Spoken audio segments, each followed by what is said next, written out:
Hey Eisenhower, I'm Steph. And I'm Angel. You're watching the Ike Update Halloween show. Coming up on November 1st, students are eligible to vote for this year's new mock election. Here's Angel Rodriguez on more of the newly added mock election. Back on the week of October 11th, students were able to register for the 218 mock election. Registrations were held during all lunch periods. All that was required to register was your ID number. Students are going to be given the chance to experience of what it's like to vote in an election.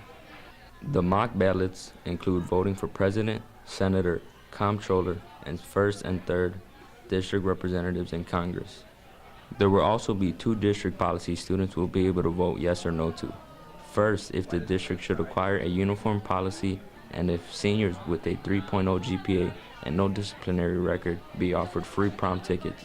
We'll have to wait to see the results when students cast their ballots on November 1st. If you haven't registered, sorry to say, but it is now too late. Girls tennis is making history here at Ike. Here's Cynthia with the story. The girls' tennis team was undefeated this season and named conference champs and also won the Conference Sportsmanship Award. Coach Fitzgibbon was named Conference Coach of the Year. 1993 was the last time the girls' tennis team went to state, while senior Angelica Hernandez changes all that this season after beating Oaklawn and Revis. Angelica started playing tennis freshman year. She instantly got bumped up to varsity sophomore year. She's been taking private lessons ever since to become a stronger player. To get ready for state, she trained with the boys' tennis team. She inspires all her teammates to do better and even gives them tips for her private lessons that she is taking. Reporting from WDDE TV, I'm Cynthia Castillo. And while Angelica's high school career is over, we still expect to see big things from her in the future. She says she plans to continue to play tennis in college. Haunted houses are bringing in the big bucks this scary season. Dylan gives us a preview of one of the best ones in the area. Hey guys, I'm here to tell you the top scariest haunted houses that are in our area. Midnight Terror Haunted House is located in Oaklawn. It's one of the closest haunted houses if you live in Blue Island, Alsip, or Robbins. But I wouldn't say that it is one of the best. It is rated as a 3.8 with a lot of comments saying that the price does not match the scare. Now, if you're willing to travel to one of the best rated, the Dungeon of Doom Haunted House gets a better rating of a 4.8. The wait to get in can be up to an hour, but looking at the reviews, this could be worth the wait. I hope that you guys enjoy the closest or scariest haunted houses this year. Reporting for WDDE TV, I'm Dylan Askew. Thanks, Dylan. It looks pretty scary. Make sure to check them out before the Halloween season ends. One of our favorite holiday seasons is right around the corner. Vanessa Flores gives us all the tips to keep you all safe on Halloween.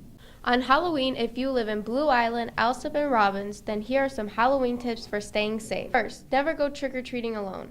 Make sure you follow a known route. Second, always stay on the sidewalk. Avoid walking in the streets. Third, don't go inside of a house if you do not know the owners. Also, after dusk, only go into houses with the porch lights on. The Blue Island Police Department set the official trick-or-treating time for 3 p.m. to 7 p.m. Finally, make sure you inspect your candy before eating any, and throw away any candy that is open or looks tampered with. Reporting from WDDE, I'm Vanessa. Be safe, cars, and make sure to have fun. And if you don't have the nerve to go to a haunted house, then you can just stay in and be scared from your couch. Here is Steph showing us the best scary movies of all time. As you all know, this upcoming week is going to be quite exciting. Many students will be out collecting candy, while others will be hanging out with friends at haunted houses. If you have no plans, don't worry. Just sit back at home and enjoy some of the best scary movies of all time. Here are some of the best rated films on Netflix. The Exorcist, released in 1973, has been one of the most popular classic movies that presents a story based on actual events of a young girl that was possessed by the devil. Next up, we have The Babadook. Released in 2014, a widow discovers a monster entered her house through a children's book.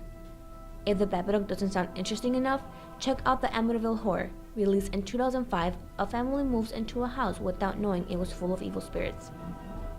Another great Halloween flick is Wes Craven's New Nightmare, sequel of Nightmare on Elm Street, which was released in 1995. Freddy Krueger has come back to haunt people in their sleep. Last but not least, we have Hush, a film released this year that shows us how a deaf woman fights for her life when a killer appeared at her window. That's it for the top Netflix Halloween movies. Be sure to have fun and have a great Halloween. Reporting for WDDE TV, I'm Steph. Wow, those are some pretty interesting movies. I'll make sure to watch them over the weekend. That's all for today's show. Catch up all our shows on youtube.com/WDDETV. Follow us on Twitter at WDDETV. Have a fun Halloween.